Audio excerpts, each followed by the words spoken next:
Okay, in the second half of the article, we're going to talk about how to plan and organize your own article. Now, remember that each genre of writing is different. We've looked at academic journal articles, but if you want to write other types of things, for instance, undergraduate writing, those seem on the surface very similar to the structure of a research article, but there are a lot of important differences. And I talk about that in chapter 11 of the textbook.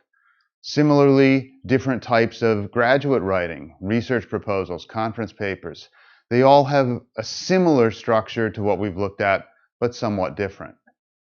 Other academic writing, like grant proposals or brief articles or surveys, or technical writing, all of these are structured as arguments, and therefore there are similarities with what we've talked about.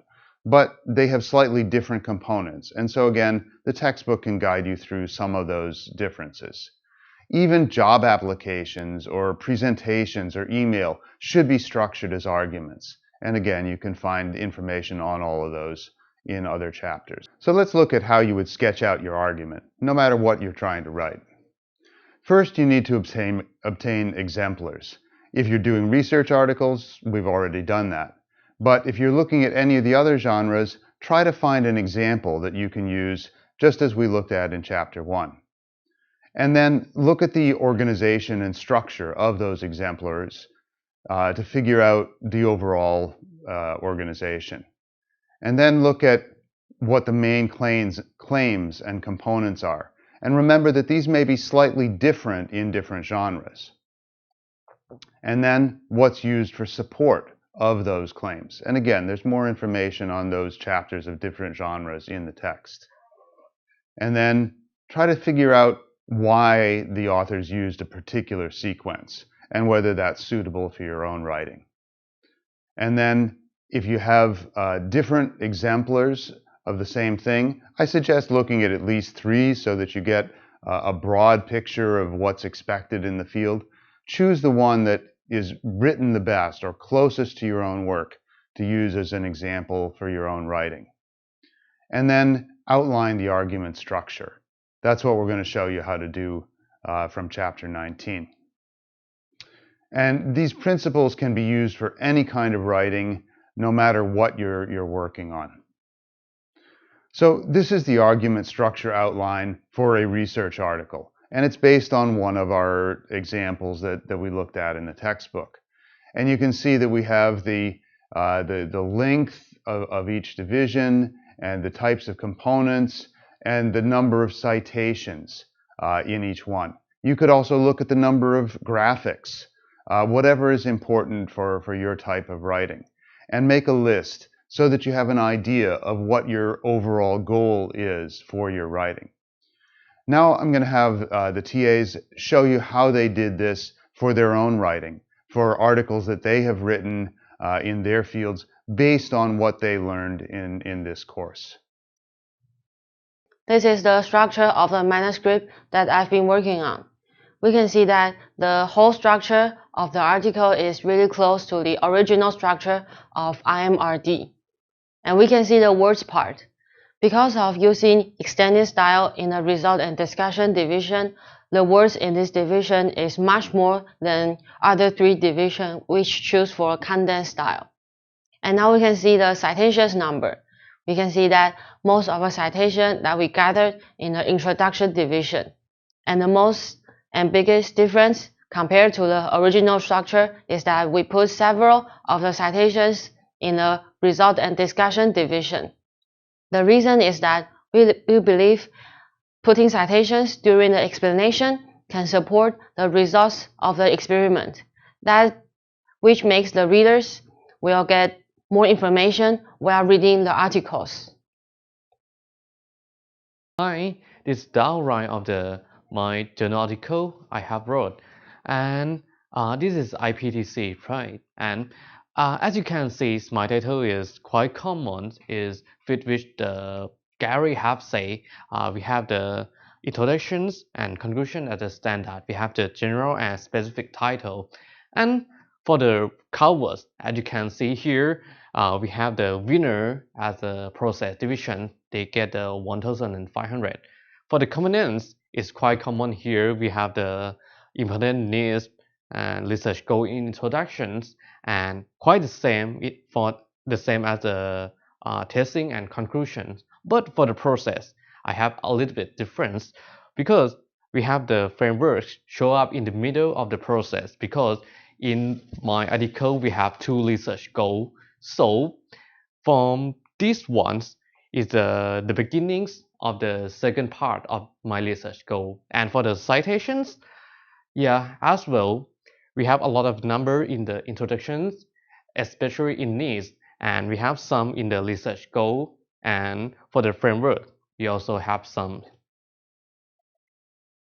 This is the table summarize my article structure, and as you can see, my title is follow the general subdivision, and we follow the IPTC structure, and the almost work is focused on the proposal algorithm is in the process division, and we also have on the component except the component 9, and the reason we have the citation almost in the experimental research, because our research is compared with another research. We also use another test band in published case, so that is the reason the citation in here is 12. Okay, we'll have our final discussion in just a minute, but after you've watched that discussion, it's time for you to actually begin your own writing. And so think about the argument structure for your document. Think about tentative section titles, the components and the support that you're going to need, the approximate length, the citation number, the style of each division, and make notes of all those things. Make a table summarizing your plan like those in this lesson, and then you'll be able to begin to write knowing what your final goal is. Okay, now in our final discussion, we're going to look at how knowing the structure of the articles, as we've seen in our exemplar articles, helped in the writing. So tell me a little bit about your writing process and how knowing the structure helped in that. For me, knowing those kind of knowledge helps to how to lay out my first manuscript, the first draft. And then for the detail, I will add them when we know something from my research. Right. That is like the good. We have a good framework, not like the good structure for the house when we want to build up, and then we will add the concrete as my research detail or some literature review, like the pillar or some material in the house. Right.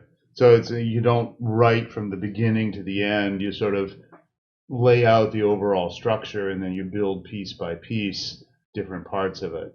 Yes. Yeah. So for that one, we just put drop the shape first, and then color them after. Okay. Good. And I start with the contribute on the structure.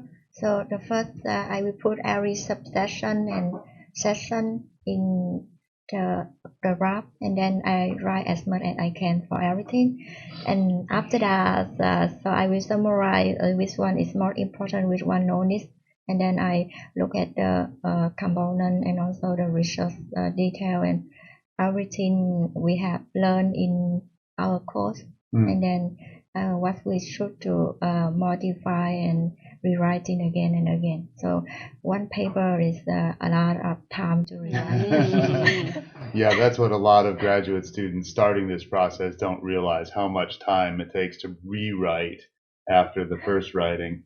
But you, as you said, you start by writing, and then you can cut parts. Yeah. If they're not important, you look at the components and you say, how much of this do I need to include? And if it's too much, you cut it, and if it's not enough, you add.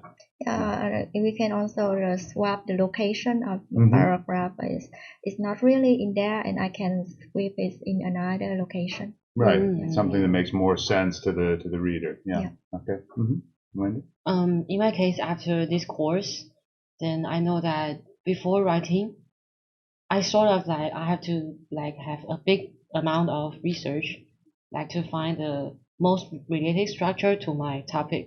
So I think I have to do like a lot of paper reading. Then I will find the most suitable way for me to write the article.